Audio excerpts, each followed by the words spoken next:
Halo, balik lagi bareng gue Nugi di YouTube Filosofi Excel. Di sini gue banyak membahas tentang bagaimana cara menggunakan Excel, mulai dari fungsi-fungsi atau bagian dari Excel sampai dengan penggunaan rumus. Nah, di video kali ini gue akan membahas tentang 5 cara yang biasa gue gunakan untuk melakukan penomoran otomatis.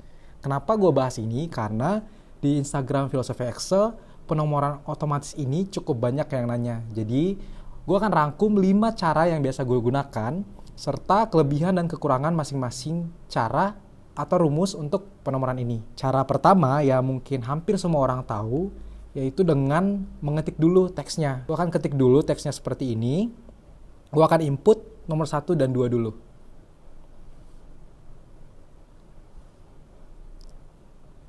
Nah, gue akan input dulu 1, kemudian 2. Nah, habis itu gue akan blok dulu dan tarik ke bawah. Nah, kalian bisa tarik sampai dengan nomor yang kalian inginkan.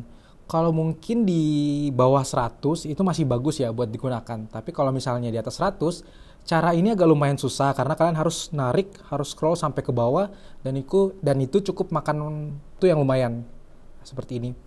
Gue udah buat sampai 72, tapi kalau lebih dari itu sepertinya akan susah kalau kalian pakai cara ini. Tapi bebas ya, balik lagi kalau misalnya kalian nyaman pakai ini, silahkan pakai ini. Kemudian cara kedua, yaitu gue akan menggunakan rumus. Caranya, kalian harus cukup isi satu angka dulu di baris pertama.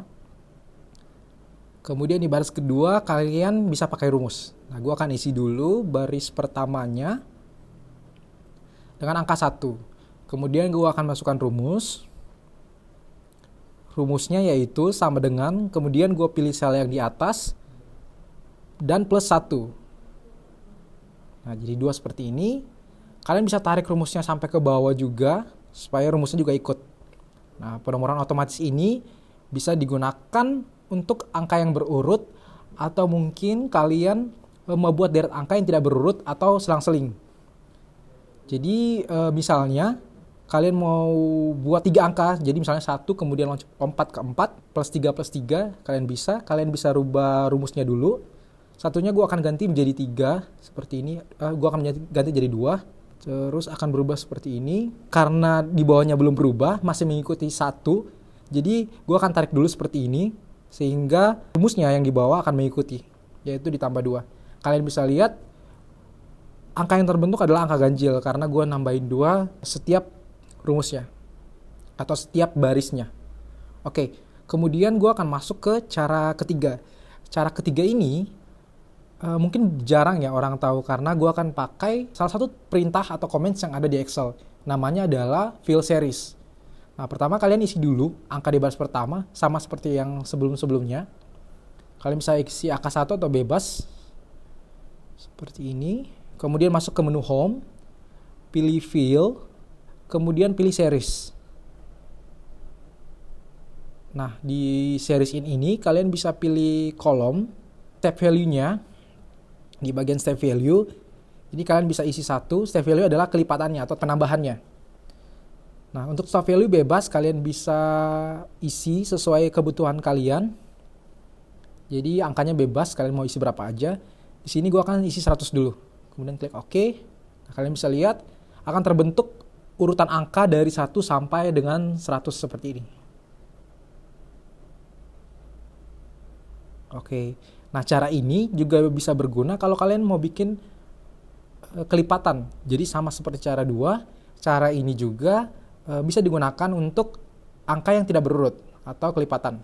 Nah, gue hapus dulu dan gue bakal input ulang. Gue masuk ke menu fill lagi, kemudian pilih series. Nah, di bagian rows-nya, series ini tetap pilih kolom, kemudian step value-nya gue akan ganti dengan angka 5. Angka 3, gue akan ganti angka 3 supaya gak terlalu jauh, dan stop value-nya di angka 100. Nah, kalian bisa lihat angkanya akan tertambah 3. Oke, nah jangan sampai 100 seperti ini. Nah, cara ini juga bisa digunakan seperti di cara yang kedua. Kemudian gue akan masuk ke cara yang keempat. Nah, cara yang keempat ini gue akan menggunakan rumus sequence, tapi sayangnya di rumus ini itu cuma bisa digunakan di Microsoft Excel versi 365. Jadi Microsoft Excel yang di bawah itu belum bisa menggunakan rumus ini. Nah, caranya cukup mudah untuk penggunaan rumus ini. Kalau kalian mau input angka berurutan, itu tinggal masukkan berapa nilai atau berapa urutan angka yang akan kalian input atau yang kalian inginkan. Ya, gue langsung masukkan rumusnya dulu. Jadi kita nggak perlu ketik angkanya lagi seperti 3 rumus sebelumnya atau 3 cara sebelumnya. Masukkan sequence. Terus rows-nya adalah jumlah baris yang akan gue isi. Itu gue akan isi 100 baris. Kemudian enter. Nah, kalau dengan kondisi tadi, itu akan mengurutkan dari angka 1 sampai 100. Seperti ini.